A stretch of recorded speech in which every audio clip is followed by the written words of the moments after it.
दोस्तों, हम फोन पे बात करते वक्त आखिर हेलो ही क्यों बोलते हैं? और विलियम शेक्सपियर ने कौन से ऐसे अल्फाज बोले थे जो इंसान की जिंदगी बदलने के लिए काफी हैं? और सूरज की रोशनी हम तक पहुंचने के लिए तो 8 मिनट लेती है, लेकिन सूरज के सेंटर से सूरज की सतह तक आने के लिए रोशनी कितना टाइम लेती है? अगर नहीं जानते तो इस वीडियो को लास्ट तक जरूर देखिएगा, जिसमें मैं आपको बताऊंगा इसी तरह के और बहुत सारे हैरत अंगेज फैक्ट्स। तो चलिए कुछ नया सीख लेते हैं। फैक्ट नंबर 12, इस फैक्ट पे गौर करने की जरूरत है। वो ये कि अगर कोई क्राइम फाइन देकर निपटाया जा सकता है कि अगर आप ये करोगे तो आपको इतना फाइन पे करना पड़ेगा। अगर क्राइम का मतलब यही होता है तो technically crime is just only for poors, क्योंकि अमीर लोग तो क्राइम करेंगे, पैसा देंगे और निकल जाएंगे, पर गरीब लोग नहीं दे पाएंगे। या यूं कहें, if a crime is only punishable with a fine then it's only a crime for poor people. और देखा जाए तो क्राइम के अभी तक एग्जिस्ट करने की सबसे बड़ी वजह ही यही है, क्योंकि जब क्राइम अनजस्टिफाई होगा तभी तो वो एग्जिस्ट करेगा। अगर जस्टिफाई होता तो शायद कब का खत्म हो चुका होता। थोड़ा डीप फैक्ट है बट समझने की जरूरत है। और रियासत मदीना के लोग आज भी ऐसे ही तारीफ नहीं करते, क्योंकि वो सुनहरी दौर था और जस्टिफाइड था, जहाँ पे लोगों की जानो माल का तहफ्फुज़ यकीनी बनाया जाता था। फैक्ट नंबर 11, सेब, आलू और प्याज, इन तीनों को आप नाक बंद करके खाओ तो इनका टेस्ट एक ही जैसा लगेगा। ये बहुत ही इंटरेस्टिंग साइंटिफिक फैक्ट है। ये इसलिए होता है क्योंकि हमें लगता है कि टेस्ट करने की कैपेबिलिटी जो होती है वो हमारी जुबान में होती है, लेकिन 80% ऑफ द टेस्ट पावर को स्मेल करना हमारे सांस लेने के चलते हो पाता है। इसलिए आपने अक्सर नोट किया होगा कि सर्दियों में जब आपको सर्दी हो जाए तब खाने का टेस्ट उतना मजे का नहीं होता, चाहे कुछ भी खा लो, क्योंकि तब आपका नाक बंद होता है। यही वजह है कि जब आप अपने नाक को बंद करके आलू, सेब और प्याज को खाओगे तो आपको टेस्ट में बिल्कुल भी डिफरेंस नजर नहीं आएगा। फैक्ट नंबर 10, हमारी जिंदगी में जो बिना बात के टेंशन होती है, इवन उस चीज के चांसेस खराब होने के कम भी हों, फिर भी हम सोच रहे होते हैं कि ये ना हो जाए, वो ना हो जाए, उसे दरअसल एंजाइटी बोलते हैं। और ये एंजाइटी ऐसी है जैसे मान लो कि आप किसी वीडियो गेम में मल्टी नहीं बल्कि एक सिंगल प्लेयर के तौर पे खेल रहे हैं और पीछे एक बहुत ही थ्रिल किस्म का बैकग्राउंड म्यूजिक चल रहा है, लेकिन दुश्मन कोई भी नहीं है उस गेम में जो आप खेल रहे हैं, लेकिन फिर भी आप टेंस में एकदम अवेयर होते हैं, हालांकि आपको पता है कि दुश्मन कोई भी नहीं है, फिर भी। तो इसका मतलब ये है, anxiety is like when video game combat music is playing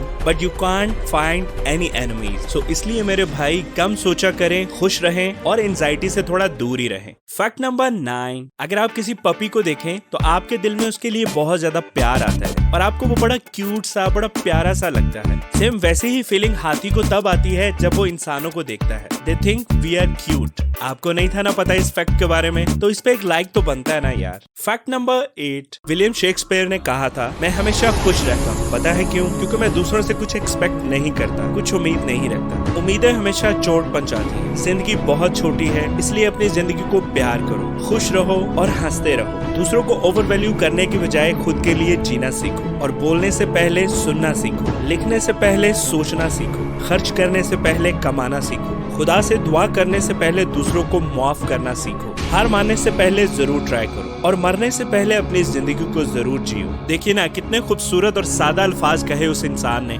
उस लेजेंड ने, जिसके बगैर आज भी इंग्लिश लिटरेचर नामुकम्मल है। सादा सी बातें और जिंदगी की हकीकत। फैक्ट नंबर 7, एक सर्वे किया गया और लोगों से पूछा गया कि लाइफ में सबसे अच्छा क्या फील होता है, तो पता है ऑलमोस्ट 94% लोगों ने कहा कि जब वो सोते हुए ड्रीम देखते हैं और अचानक से उठते हैं और रिलैक्स हो जाते हैं और कहते हैं कि अरे यार ये तो ख्वाब था, बस एक डरावना ख्वाब। क्योंकि फर्ज करो कि किसी की डेथ हो गई है ख्वाब में और जब आप उठते हैं और देखते हैं कि ये तो बस सिर्फ एक ख्वाब था, इससे बढ़ के और रिलैक्सिंग फील क्या हो सकता है? मतलब there is nothing better than relaxing right after you woke up, that you won't have to face repercussions for the terrible choices you made in your dreams. Fact number 6, ये थोड़ा tricky fact है और science से ताल्लुक रखने वाले इसे आसानी से समझ आएंगे। वो ये है कि हमारी जमीन में मौजूद हर चीज, मतलब इस जमीन का जितना भी मैटर है, उसमें से अगर एम्प्टी स्पेस को निकाल दे तो वो सिर्फ एक छोटे से एप्पल में समा जाएगा। आपने अक्सर सुना होगा कि सब कुछ एटम से बना है, तो एटम के दरमियान बहुत ज्यादा एम्प्टी स्पेस होता है, जिससे चीजें दिखती तो सॉलिड हैं, बट इनके रूट लेवल पर जाकर देखा जाए तो एम्प्टी स्पेस बहुत ज्यादा होती है इनमें। तो अगर दिखने वाली चीजों से सारे का सारा एम्प्टी स्पेस निकाल दिया जाए तो वो सिर्फ एक नॉर्मल से एप्पल के साइज में कंप्रेस हो जाएगा। ये बिल्कुल ऐसी है जैसे ब्लैक होल। आपको शायद थोड़ा अजीब लग रहा हो, लेकिन साइंस के पॉइंट ऑफ व्यू से देखा जाए तो ये बिल्कुल सही है। फैक्ट नंबर 5, आपने ये तो देखा होगा कि जो लड़कियां होती हैं जब वो मेकअप या लिपस्टिक लगाती हैं तो उनकी आंखें और मुंह खुला रहता है। ऐसा भला वो क्यों करती हैं? दरअसल ऐसा करने से आपकी रिकॉलिंग पावर और फोकस बढ़ जाता है, जिससे आप प्रॉपर अटेंशन दे पाते हैं अपने काम के ऊपर जो आप कर रहे होते हैं। सो याद रखिए, आंखें और मुंह मुंह खुला रहने से आपकी जो रिकॉलिंग पावर और जो फोकस होता है वो और भी ज्यादा कॉन्सेंट्रेट हो जाता है। फैक्ट नंबर 4, सूरज की रोशनी जमीन तक पहुंचने में 8 मिनट लगते हैं। ये तो आपने पढ़ा ही होगा। पर सूरज के कोर से यानी सूरज के सेंटर से रोशनी सूरज की सतह तक आते आते कितने साल लग जाता है पता है? 1 लाख साल तक लग जाते हैं सूरज के कोर से सूरज की सतह तक रोशनी आते आते, और सूरज की सतह से हम तक पहुंचने में सिर्फ 8 मिनट। Wow, really amazing. कुदरत को समझना इतना आसान नहीं है। फैक्ट नंबर 3, ये बहुत डीप फैक्ट है। एक मशहूर कहावत है, destruction has noise but creation is silent. इसको हम इस मिसाल से समझते हैं कि जब दरख्त को काटा जाता है तो बहुत आवाज आती है, लेकिन जब वो पैदा होता है, बढ़ता है, तो बिल्कुल चुप करके बढ़ता रहता है। या यूं कहें कि जब हम बोलते हैं या कोई भी काम कर रहे होते हैं तो हमारा दिमाग सिर्फ मसरूफ रहता है काम करने में, एज इट इज।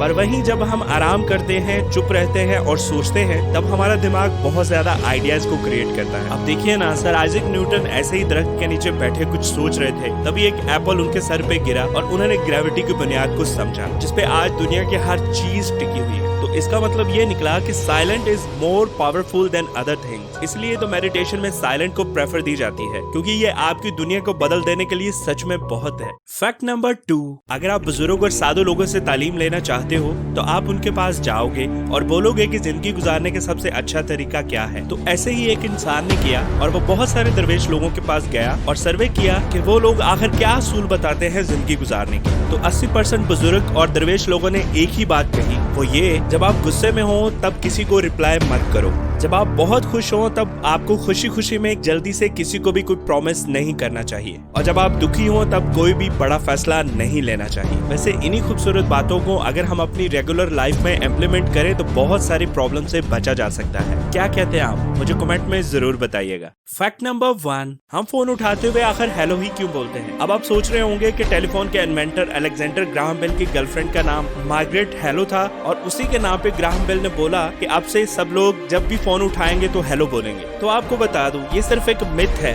एक झूठी खबर है। असल में मार्गरेट हेलो नाम की कोई लड़की थी ही नहीं उनकी लाइफ में। उनकी गर्लफ्रेंड का नाम था मेबल हावर्ड, और ग्राहम बेल ने बोला था जो कोई भी फोन उठाएगा तो बोलेगा ahoy होए। पर कुछ टाइम बाद थॉमस एडिसन जो बल्ब के इन्वेंटर थे, उसने सब में फैला दिया कि सब हेलो बोलेंगे फोन उठाते वक्त। तो कुछ का मानना था कि ahoy होए बोलना चाहिए और कुछ का मानना था कि हेलो बोलना चाहिए, और ऐसे ही किसी अननोन रीजन के चलते पूरी दुनिया ने हेलो को अडॉप्ट कर लिया और ये हेलो वर्ड पूरी दुनिया में फेमस हो गया। तो याद रखिए, जो थॉमस एडिसन ने प्रेफर किया था उसे ही पूरी दुनिया ने अपनाया, और यही असल स्टोरी है फोन उठाने के पीछे हेलो बोलने की। इसके साथ ही अपना बहुत ज्यादा ख्याल रखिए। आपसे मुलाकात होती है नेक्स्ट वीडियो में, तब तक के लिए खुदा हाफिज।